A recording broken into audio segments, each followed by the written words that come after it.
तो दोस्तों स्वागत है आपका हमारे एक और वीडियो में। इस साल मार्वल अपनी most awaited series Daredevil born again लेकर आने वाला है। लेकिन क्या आपको इसके पहले की डेयरडेविल की सारी कहानी पता है, जिसके 3 सीजन पहले ही आ चुके हैं?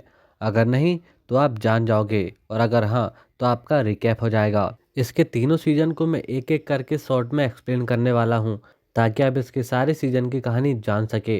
तो आइए चलते हैं इसके पहले सीजन की ओर। कहानी की शुरुआत एवेंजर की चित्तौरी आर्मी की लड़ाई के बाद से स्टार्ट होती है, जहां हेल्स किचन हैवानियत की आग पर जल रहा होता है। हम मैट नाम के एक अंधे आदमी को देखते हैं, जो कि एक चर्च में अपने कर्मों की माफी मांगने पहुंचता है। लेकिन जो भी उसने किया है उन सभी की नहीं, बल्कि अब जो वो अपने शहर के लोगों के लिए करने जा रहा है उसकी। एक रात जब रशियन माफिया ह्यूमन ट्रैफिकिंग कर रहे होते हैं, और उस गैंग के कुछ लोग लड़कियों को बांधकर अपने साथ ले जा रहे होते हैं, लेकिन अंधेरे से एक मास्क पहना व्यक्ति वहां पर आता है, और वह उनकी जम के धुनाई करता है, और वह उन सभी को बचा लेता है। और वह मास्क पहना व्यक्ति कोई और नहीं, बल्कि हमारा मैट मॉर्डॉक होता है। हमें फ्लैशबैक में एक बच्चे को दिखाया जाता है, जो कि एक केमिकल से भरे ट्रक के हादसे का शिकार हो जाता है। सारा केमिकल उसकी आंखों में गिरता है। इस तरह एक व्यक्ति की जान बचाते हुए वह बच्चा यानी मैट अपनी आंखों की रोशनी खो देता है। ये सब उसके साथ बेहद ज़्यादा बुरा होता है, लेकिन इसके बदले में उसकी बाकी सेंसेस बेहद ज़्यादा इन्हेंस हो जाते हैं। वर्तमान में हम मैट को अपने दोस्त फॉगी नेल्सन के साथ देखते हैं। वह दोनों अपना सपना पूरा करते हुए अपने एक law firm Nelson and Murdock का शुभारंभ करते हैं। दूसरी ओर हम कैरन पेज नाम की एक लड़की को देखते हैं, जो कि एक यूनियन अलायंस नाम की एक कंपनी में काम करती है। वह अपने घर पर होती है, और उसके हाथ में एक चाकू होता है। वह खून से घिरी होती है, और उसके साथ ही उसके साथ काम करने वाले की लाश होती है।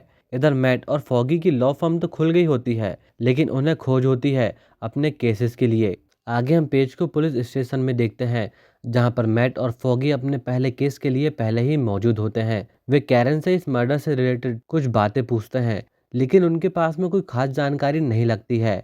और यही रीज़न होता है कि फॉगी इस केस में उतना इंटरेस्ट नहीं दिखाता है। लेकिन मैट अपने सेंसेस की हेल्प से यह बात समझ जाता है कि वह लड़की बेकसूर है, और वह यह केस लेने के लिए तैयार हो जाता है। और उसी रात पुलिस स्टेशन में एक ऑफिसर उस पर जानलेवा हमला करता है, जिससे कि जैसे तैसे कैरन बच पाती है। आगे कैरन उन्हें बताती है कि उसने अपनी कंपनी के अकाउंट में कुछ अलग ट्रांजैक्शन नोटिस किए हैं, और यह सारी चीज़ें मनी लॉन्ड्रिंग की ओर इशारा कर रही है, और इस बड़े फ्रॉड को छिपाया जा रहा है। और यह सारी घटना उसे फंसाने के लिए की जा रही है, क्योंकि वे लोग इसे रास्ते से हटाना चाहते हैं।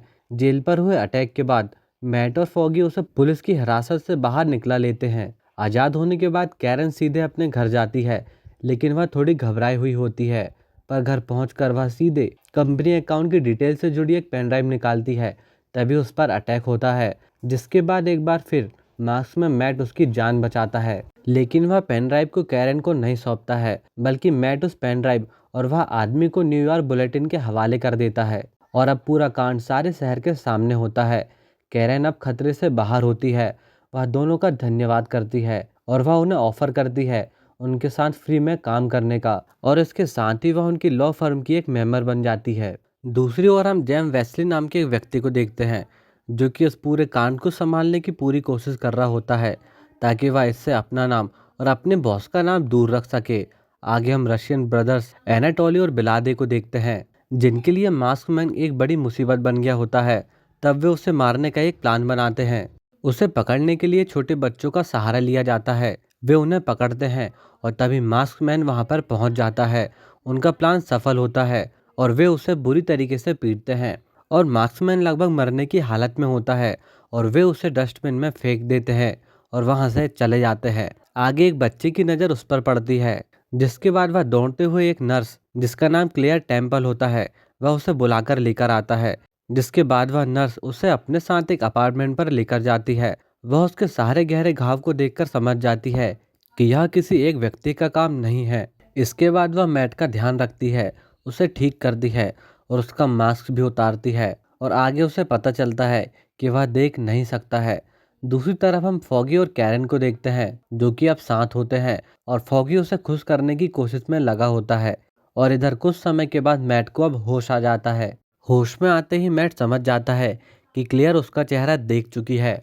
वह उससे नाम पूछती है, लेकिन मैट चुप रहता है, जिसके बाद वह उसे मैक्स कहकर बुलाने लगती है।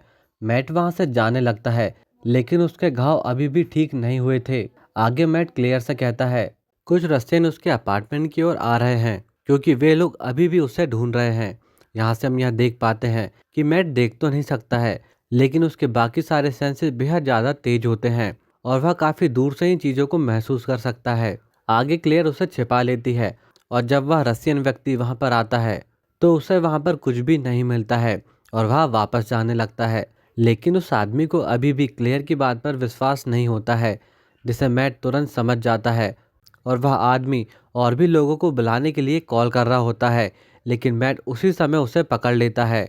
वे उसे पकड़कर छत पर लेकर जाते हैं, जहाँ पर मैट उसे बच्चों के बारे में पूछता है और थोड़ा बहुत टॉर्चर करने के बाद आखिरकार उसे बताना ही पड़ता है, जिसके बाद मैट उसे नीचे उतार देता है और उसे छत से नीचे फेंक देता है। सब पता चल जाने के बाद मैट बताई गई जगह पर पहुंचता है, जहां पर काफ़ी सारी भीड़ पहले ही मौजूद होती है और वहां पर मैट की उनसे जमकर फाइट होती है। मैट सबकी जमकर धुनाई करने के बाद उस बच्चे को बचाकर वापस ले आता है। आगे फ्लैशबैक में हम मैट के पिता को देखते हैं। उन्हें फाइट में हराने का ऑफर दिया जाता है और मैट वहीं दूर किनारे पर बैठा होता है और वह सारी बातें सुन रहा होता है। लेकिन मैट के पिता बैडलिन जैक मॉडॉक यहाँ पर कुछ और ही सोचते हैं।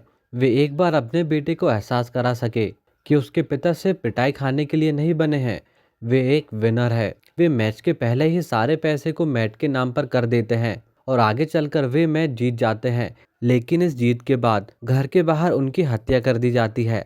आगे हम जॉन नाम के एक व्यक्ति को देखते हैं, जो कि एक बॉलिंग एली में जाता है और प्रहास्का नाम के एक व्यक्ति से बेवजह बहस करने लगता है और देखते ही देखते वह उसे जान से मार देता है। लेकिन इसके बाद वह खुद को तुरंत ही सरेंडर भी कर देता है, जिसके बाद उसे पुलिस पकड़कर लेकर चली जाती है।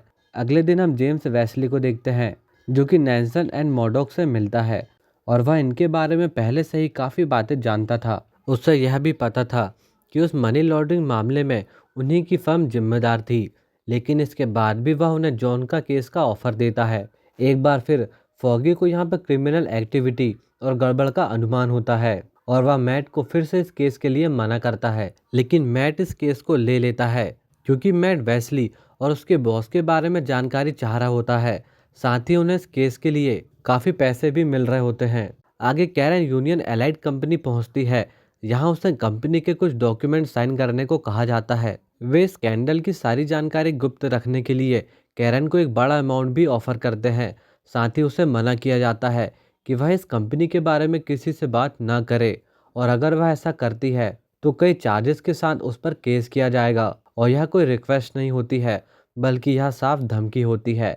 लेकिन कैरन कोई हार मानने वालों में से नहीं होती है और इन सब के बाद भी वह न्यूयॉर्क बुलेटिन पहुंचती है, सारी फाइल्स और सारी जानकारी के साथ, और वह मिलती है बेन यूरिक से। वह उन्हें बताती है कि यूनियन एलाइड के स्कैंडल की सारी जानकारी उसके पास है। इधर मैट और फॉगी जॉन का केस लड़ते हैं और वे उसे बाहर निकालने में सफल भी हो जाते हैं। जॉन के बाहर आते ही मास्कमैन उसके पास पहुंचता है। यहाँ जॉन की जमकर धुनाई होती है और उससे उसके बॉस के बारे में वह पूछता है, जिसके बाद उसके बॉस का नाम सामने आता है और वो होता है विल्सन फिस्क। और वह विल्सन फिस्क ही होता है जिसने उस आदमी को मरवाया था, क्योंकि फिस्क न केवल उस आदमी को मरवाना चाहता था, बल्कि वह उसकी कंपनी भी हथियाना चाहता था। लेकिन जॉन फिस्क का नाम लेने के बाद समझ जाता है कि वह एक बेहद बड़ी गलती कर चुका है और अब उसका मरना तय होता है। इसलिए वह खुद की ही जान ले लेता है और मास्कमैन इसे देखते ही रह जाता है। दूसरी ओर हमें विल्सन फिस्क को दिखाया जाता है। विल्सन फिस्क एक आर्ट गैलरी में एक वाइट पेंटिंग के सामने खड़ा होता है और यहाँ पर उसकी मुलाकात होती है वेनेसा से। उस आदमी के मरने के बाद उसकी कंपनी को रशियन ब्रदर को हैंडओवर कर दी जाती है, जिस पर मास्कमैन उन पर हमला करके उनके पीछे लग जाता है ताकि वह विल्सन फिस्क का पता लगा सके। मास्कमैन से परेशान होकर रशियन अब सारी बातें वेस्ली को बताते हैं, जिस पर वेस्ली कहता है कि विल्सन फिस्क इस काम को लेकर उनकी मदद जरूर करेंगे, लेकिन जिस तरीके से उनसे यह कहा जाता है मानो कि वो इनकी बेइज्जती से कम ना हो। जिसके बाद वे लोग तय करते हैं कि भाई हम भी कुछ कर सकते हैं। वे लोग मास्कमैन का पता करने के लिए उस आदमी के पास जाते हैं जिसे मास्कमैन ने क्लेयर के घर पर टॉर्चर किया था। उस आदमी से पूछताछ करने के बाद उन्हें जानकारी मिलती है क्लेयर के बारे में और वे सीधे उसे पकड़ने पहुंचते हैं। और उसे अपने साथ लेकर चले जाते हैं। लेकिन इसी बीच क्लियर मैट को कॉल कर देती है। अब वे रशियंस उसे टॉर्चर कर रहे होते हैं और वे मिलकर उसे बेहद पीटते हैं और मार्क्समैन के बारे में उससे पूछते हैं, लेकिन इस पर वह कुछ भी नहीं बताती है। तभी अचानक वहाँ पर अंधेरा फैल जाता है।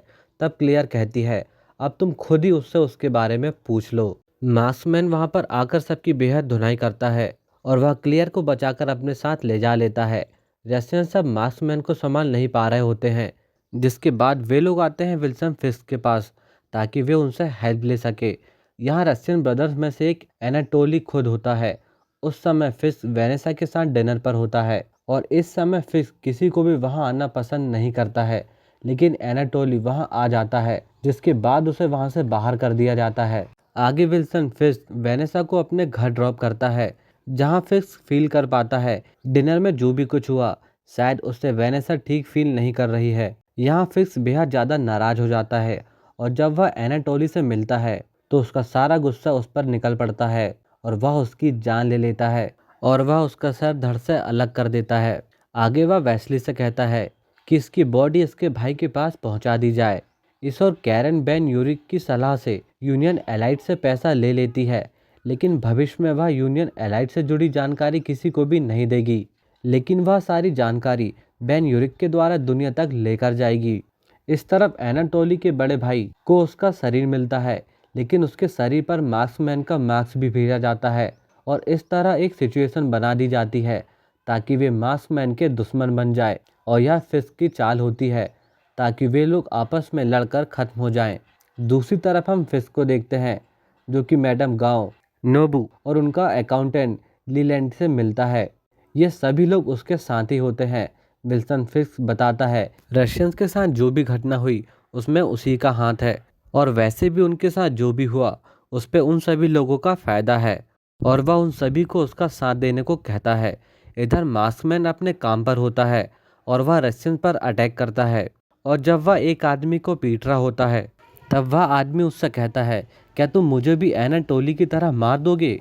और यह सुनकर वह थोड़ा रुक जाता है और सारी सिचुएशन को समझने की कोशिश करता है, लेकिन इससे पहले कि कोई जानकारी उसके हाथ लग पाती या वो कोई बात को समझ पाता, वहाँ पर पुलिस आ जाती है और इस कारण उसे वहाँ से जाना पड़ता है।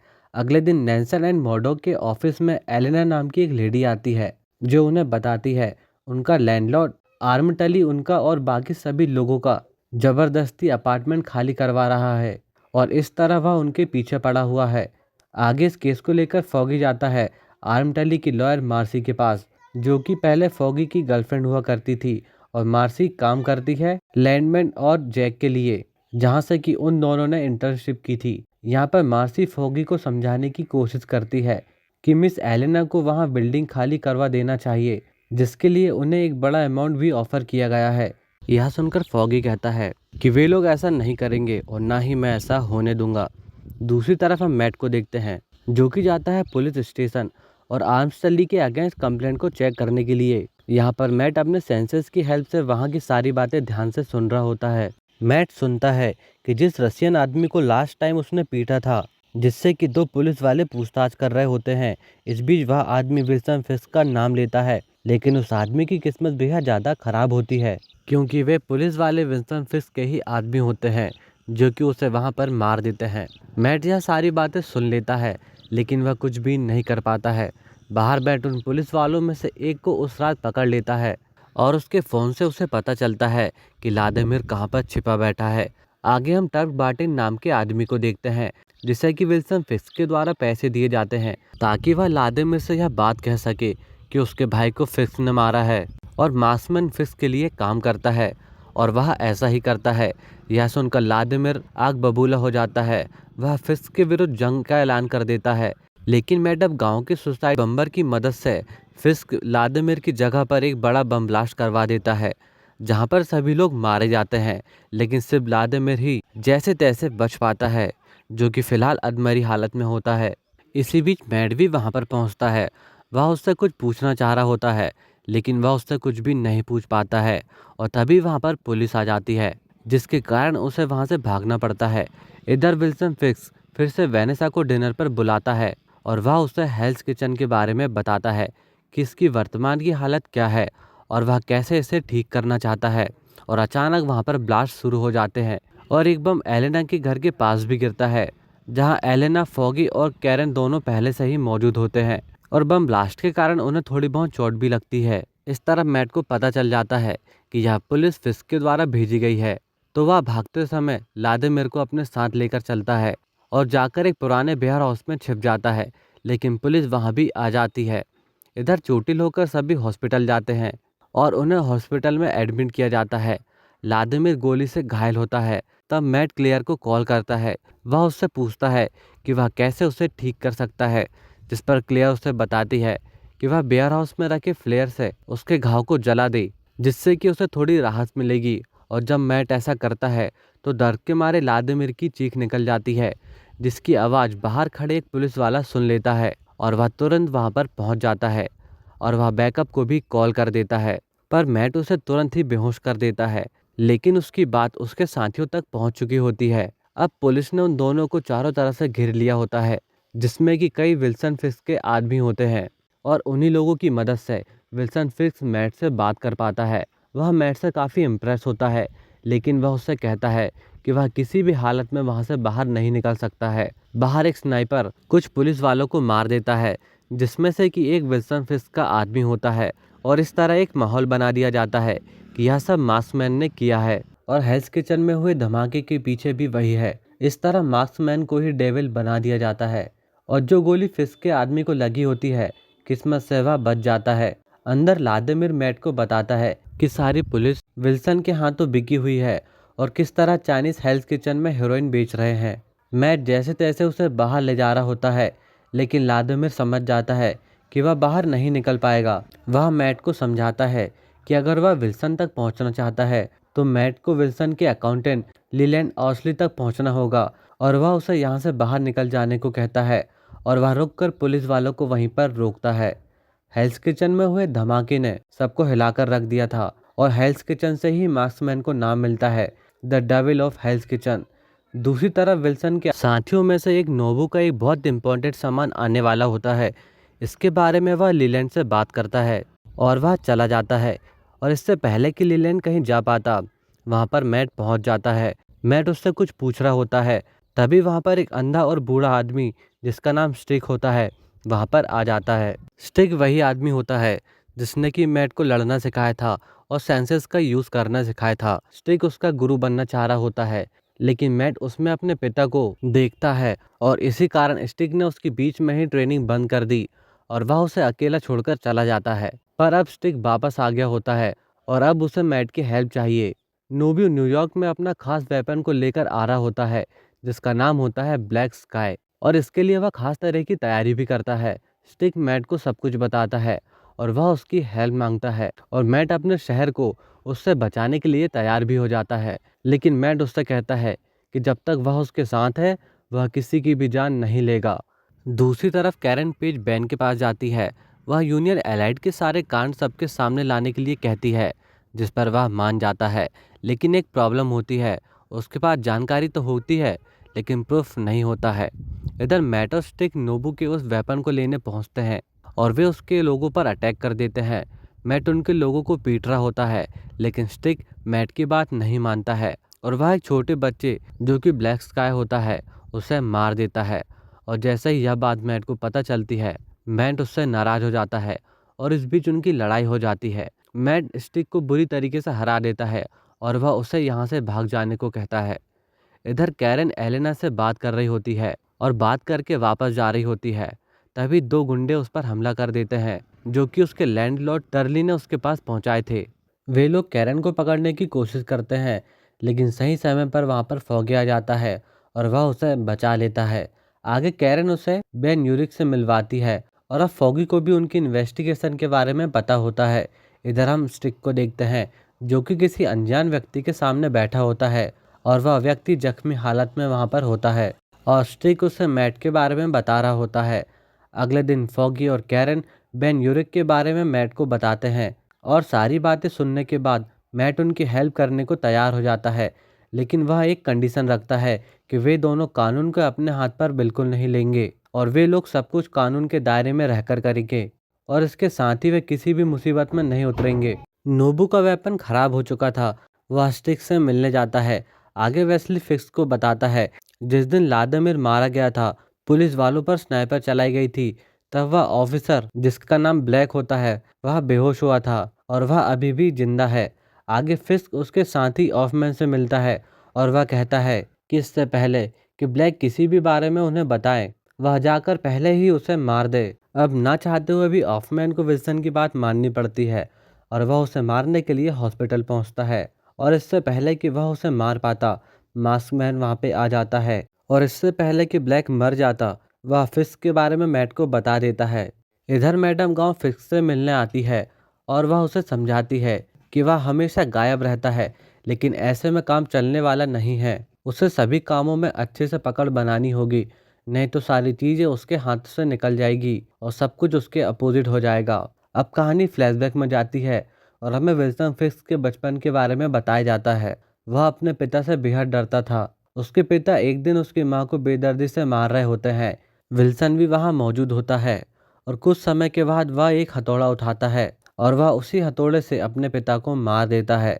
वर्तमान में मार्क्समैन बैन यूरिक से मिलता है और ब्लेक से मिली जानकारी उसे देता है जिसके बाद बैन उस जानकारी को न्यूज़ में पब्लिश करने के लिए तैयार करता है जहां पर वे फिस्क को सबके सामने लाने वाले होते हैं और सारी सच्चाई अब सबके सामने आने वाली होती है। लेकिन न्यूज़ पब्लिश करने के जस्ट पहले विल्सन फिस्क न्यूज़ चैनल पर सबके सामने आ जाता है और सबके सामने आकर वह सबसे बात करता है और वह कहता है कि वह सबके साथ मिलकर हेल्स किचन को बचाना चाहता है और वह उसे बेहतर बनाना चाहता है और विल्सन फिस्क ऐसा कर पाया था वेनेसा की हेल्प से।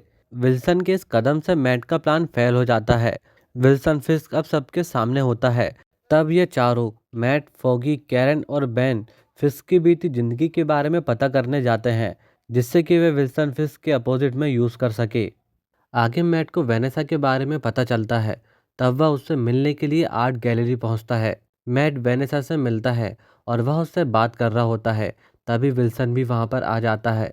इस तरह मैट पहली बार विल्सन फिस्क को सामने से देखता है और वे दोनों आपस में बात करते हैं। मैट विल्सन से कहता है कि वे एक दूसरे के खिलाफ केस पर है जहां उसने आर्म्सटली की प्रॉपर्टी ली होती है। यह वही केस होता है। मैट का यहाँ पे मन कर रहा होता है कि वो विल्सन को वहीं पर मार दे लेकिन मैट वहां से चला जाता है। इस तरफ नोबू जब फिक्स से मिलता है तब वह उससे कहता है कि उसने वह ब्लॉक की पूरी प्रॉपर्टी मांगी थी लेकिन विल्सन उससे कहता है कि वो तो सारी प्रॉपर्टी दे देगा लेकिन अब वह पहले मार्क्समैन को मारना चाहता है। यहाँ पर जिस ब्लॉक वाली जगह नोबू को चाहिए होती है यह वही जगह होती है जहाँ पर एलेना रहती है। एक आदमी उसी रात उसे मार देता है जिससे कि मैट समझ जाता है कि इसके पीछे फिस्क का हाथ है। उसका पीछा करते हुए वह एक वेयरहाउस तक पहुंचता है जहां पर एक निंजा उसका वेट कर रहा होता है जो कि कोई और नहीं बल्कि नोबू होता है जिसे कि विल्सन ने वहां भेजा होता है ताकि वे लोग एक दूसरे को मार दें को इन दोनों से छुटकारा मिल जाए। यहाँ पर नोबू तो मारा जाता है पर मैट अधमरा होता है और यहाँ पर आता है विल्सन। तब दोनों एक दूसरे को मारने पर आ जाते हैं। मैट की हालत बेहद ज़्यादा खराब होती है और इससे पहले कि फिस्क उसे मार पाता मैट वहाँ से जान बचाकर भाग जाता है और वह पहुँचता है अपने घर जहाँ पर फॉगी नेल्सन पहले से ही मौजूद होता है। मैट लगभग मरने की हालत पर फॉगी से मिलता है। तब फॉगी उसकी जान बचाता है और अब फॉगी भी जान गया होता है कि मास्कमैन कौन है। फॉगी क्लियर को बुलाता है जो कि उसकी ड्रेसिंग करती है जिसके बाद मैट बच पाता है। सब होने के बाद फॉगी उससे पूछता है कि आखिर उसने फॉगी से क्या क्या छिपाया है और क्या तुम देख सकते हो, जिस पर मैट उसे समझाने की कोशिश करता है कि वे लास्ट टाइम लॉ फर्म में काम कर रहे थे। तब मैट समझ गया था कि वह यूं ही लोगों की हेल्प नहीं कर पाएगा, उसे कानून व्यवस्था को अपने हाथ पर लेना होगा। उसके साथ एक घटना घटी थी जब एक बच्ची अपने पिता के ही हवस का शिकार बनी थी। तब मैट ने उसे बचाया लेकिन कानून ने उसका साथ नहीं दिया था और सिर्फ यही उसका पहला कदम था। मैट बिल्कुल नहीं रुकता है। वह अपने शहर को बेहतर बनाने में जुट गया और उसने यह सब करने के लिए बहुत कुछ किया है। लेकिन यह सारी बातें तो ठीक होती है अपनी जगह पर फॉगी इन सभी बातों से बेहद ज़्यादा बुरा फील कर रहा होता है। वह इसे धोखा मानता है और वह उसकी फर्म को छोड़ देता है। दूसरी ओर बैन यूरिक की वाइफ को हॉस्पिटल स्टे पर और दिन नहीं मिल रहे होते हैं जिस पर बैन ने एडिटर की जॉब लेने का निर्णय किया और रिपोर्टर का काम छोड़ दिया। लेकिन इसके साथ ही वह फिस्क के केस की इन्वेस्टिगेशन को बीच में छोड़ने के बारे में सोचता है। लेकिन इससे पहले कि वह यह सब कर पाता, कैरन उसके पास आती है और वह उसे कुछ दिखाने के लिए रेस्ट होम लेकर जाती है, जिसके बारे में उसे अभी अभी पता चला होता है। बेन उसे कहता है कि उसकी वाइफ के लिए इतनी महंगी जगह लेना ठीक नहीं हो पाएगा और न ही वह अफोर्ड कर पाएगा। लेकिन कैरन उसे यहाँ एक बूढ़ी औरत से मिलवाने लाई होती है, जिसका नाम होता है मार्लिन, जो कि विल्सन फिस्क की माँ होती है। यहाँ पर दोनों मार्लिन से बात करते हैं और दोनों को फिस्क के बचपन के बारे में पता चलता है कि बचपन में फिस्क ने अपने पिता को मार दिया था। इधर हेल्स किचन में हुई बमबारी के बाद फिस्क एक चैरिटी के फंक्शन में होता है ताकि मरे लोगों के परिवार के लिए पैसे जोड़ सके। वह पार्टी को होस्ट करता है, लेकिन वहाँ पर किसी ने वाइन में पॉइजन मिला दिया था, जिससे कि कई लोगों ने पी लिया था, जिसमें वेनेसा भी शामिल होती है।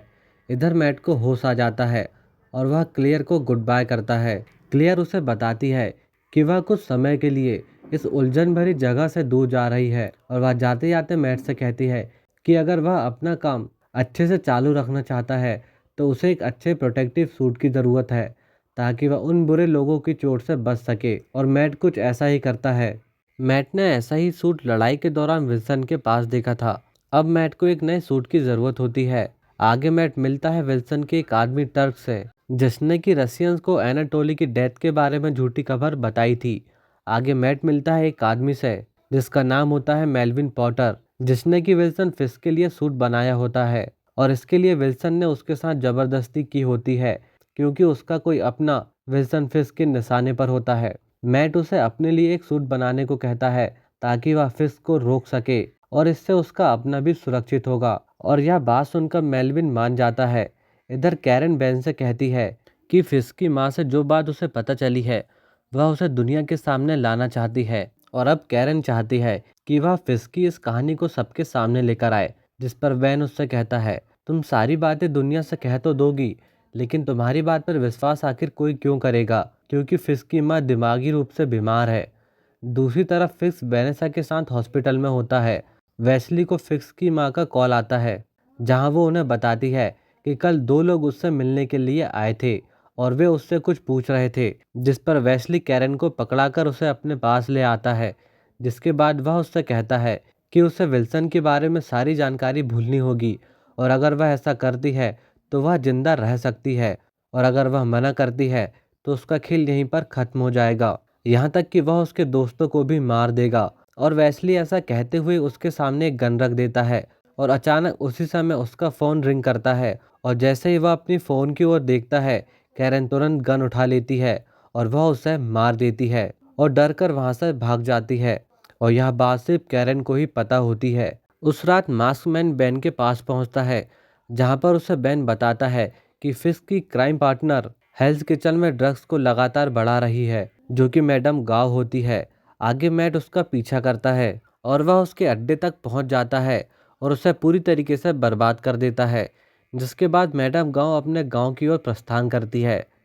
इधर फिस्क को वेस्ली के बारे में पता चलता है और वेस्ली की कॉल हिस्ट्री से उसे पता चलता है कि वेस्ली को लास्ट कॉल उसकी माँ ने किया था।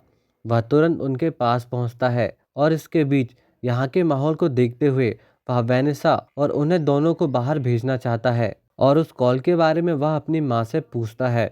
वेनेसा बाहर जाने के लिए मना कर देती है, लेकिन फिस्क की माँ बाहर चली जाती है। इस तरह मैट और फॉगी की अनबन जारी होती है, लेकिन फॉगी अपना काम जारी रखता है। वह अपनी एक्स मार्सी से वापस मिलता है और बेन और उसकी इन्वेस्टिगेशन के बारे में बात करता है। कैरन वेस्ली की मौत से बेहद डरी होती है। वह खुद को संभालने की कोशिश कर रही होती है और वह बेन के पास पहुंचती है और फिस्क के बचपन में अपने पिता को मारने की कहानी को पब्लिश करने के लिए मना लेती है। अगले दिन बेन अपनी स्टोरी कंप्लीट करता है और वह अपने चीफ एलियस के पास पहुंचता है, लेकिन वह उसे मना कर देता है और उसे जॉब से भी निकाल देता है। परेशान होकर बेन फैसला करता है कि वह अब ब्लॉग्स के सहारे लोगों तक अपनी बात लेकर जाएगा। इधर फिस्क जानकारी जुटा रहा होता है और उसे पता चल जाता है कि बेन उसकी माँ से मिलने गया था। तब फिस्क बेन के अपार्टमेंट में उससे मिलने पहुंचता है और वह गुस्से में बेन को मार देता है। आगे बेन के फ्यूनरल किया जाता है। वहाँ पर बेन को जानने वाले सभी लोग उपस्थित होते हैं, लेकिन फॉगी नहीं। फिस्क का अकाउंटेंट उसे बताता है कि मैडम गांव वापस जा चुकी है और उसे अपनी अकाउंट रिपोर्ट दिखाता है, जिसकी गड़बड़ी फिक्स जान जाता है। तब वह उससे कहता है कि इसमें कोई गड़बड़ नहीं है, बल्कि उसके पास विल्सन के आधे पैसे मौजूद है और उसने और मैडम गांव ने मिलकर उन ड्रिंक्स पर जहर मिलाया था और अब वो शहर से बाहर जाने वाला है। और अगर फिक्स कोई भी होशियारी करता है तो उसने फिक्स के आदमी को पकड़ कर रखा है, जो कि हॉफमैन होता है, और वह सारी जानकारी एफबीआई को दे देगा। लेकिन फिक्स का गुस्सा यहाँ पे बेहद ज़्यादा बढ़ जाता है और वह उसे मार देता है और वह अपने आदमी को हॉफमैन के पीछे लगा देता है। आगे फॉगी मैट से मिलने पहुंचता है। मैट उससे पूछता है कि आखिर वह बैन के फ्यूनरल पर क्यों नहीं आया, जिस पर वह उसे बताता है कि वह अपनी एक्स से मिलकर फिक्स के लिए काम करने वाली फर्म लैंडमैन और जैक से कुछ जानकारी निकाल रहा था और अब उनके पास फिक्स के खिलाफ इतनी जानकारी है कि वह उसके अगेंस्ट केस को बिल्ड कर सकते हैं। आगे उन्हें हॉफमैन के बारे में पता चलता है। तब मार्क्समैन उसके पास पहुंचता है और उससे फिक्स के अगेंस्ट बोलने को कहता है। हॉफमैन ऐसा ही करता है, जिसके बाद फिक्स के खरीदे हुए सभी लोग पकड़ा जाते हैं और अंत में एफबीआई विल्सन फिक्स को भी पकड़ लेती है। और जब उसे जेल लेकर जाया जा रहा होता है तब उसे कुछ लोग बचा लेते हैं और वह भाग रहा होता है। तभी मार्क्समैन एक नए अवतार में उसके सामने आता है और दोनों के बीच एक खतरनाक फाइट स्टार्ट होती है और अंत में फिस्क हार जाता है और पुलिस उसे पकड़ लेती है और वेनेसा को अकेले ही शहर से बाहर जाना पड़ता है। अगले दिन न्यूज़ छपती है और मार्क्समैन को एक नया नाम दिया जाता है, डेयरडेविल।